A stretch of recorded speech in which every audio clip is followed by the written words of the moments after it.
ഉത്തരാഖണ്ഡിലെ ഋഷികേശിൽ റാഫ്റ്റിംഗിനിടെ മലയാളിയെ കാണാതായി. തൃശൂർ സ്വദേശി ആകാശിനെയാണ് കാണാതായത്. രക്ഷാപ്രവർത്തനം ഏകോപിപ്പിക്കാൻ അടിയന്തര ഇടപെടൽ ആവശ്യപ്പെട്ട് ദില്ലി മലയാളി അസോസിയേഷൻ ജനസംസ്കൃതിക്ക് മുഖ്യമന്ത്രി പിണറായി വിജയന് കത്ത് നൽകി.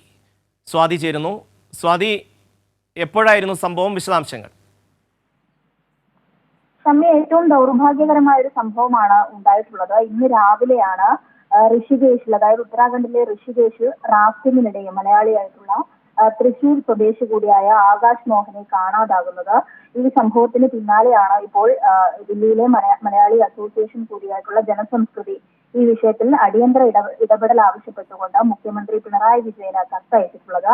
ഈ വിഷയത്തിൽ രാവിലെ തന്നെ ഇയാളെ കാണാതായ അപ്പോൾ മുതൽ രാവിലെ അവിടുത്തെ ഉത്തരാഖണ്ഡിലെ പ്രാദേശിക ഭരണകൂടവുമായി തന്നെ ബന്ധപ്പെട്ടിരുന്നു. എന്നാൽ അതിൽ വലിയ മാറ്റമൊന്നുമില്ല. തെരച്ചിലൊന്നും കാര്യമായി പുരോഗമിക്കുന്ന സാഹചര്യമല്ല. അതുകൊണ്ട് തന്നെയാണ് ഈ തെരച്ചിൽ ഊർജിതമാക്കുന്നതിനും രക്ഷാപ്രവർത്തനം ഏകോപിപ്പിക്കുന്നതിനും വേണ്ടി ഉത്തരാഖണ്ഡ് സർക്കാരുമായി നേരിട്ട് ബന്ധപ്പെടണമെന്ന ആവശ്യമാണ് ഇപ്പോൾ ജനസംസ്കൃതി അടക്കമുള്ള മലയാളി സംഘടന ആവശ്യപ്പെട്ടുള്ളത്. അതോടൊപ്പം തന്നെ എല്ലാ ജനപ്രതിനിധികളോടും ഈ വിഷയം സൂചിപ്പിച്ചിട്ടുണ്ട്.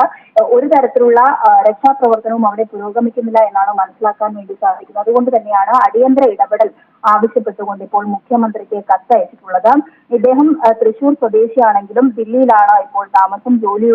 ജോലിയുമായി ബന്ധപ്പെട്ട ദില്ലി ഖാൻപൂരിലാണ് ഇദ്ദേഹം താമസിക്കുന്നത്. ഇവിടെ ഒരു കമ്പനിയിൽ വർക്ക് ചെയ്യുകയാണ്. ഋഷികേശിൽ കഴിഞ്ഞ ദിവസമാണ് യാത്ര പോയത്. ഗംഗാനദിയിലെ റാഫ്റ്റിംഗിനിടെയാണ് ഇദ്ദേഹത്തെ കാണാതായത് എന്ന് മനസ്സിലാക്കുന്നത്. ഷമി. സ്വാതിയാണ് വിവരങ്ങൾ നൽകിയത്.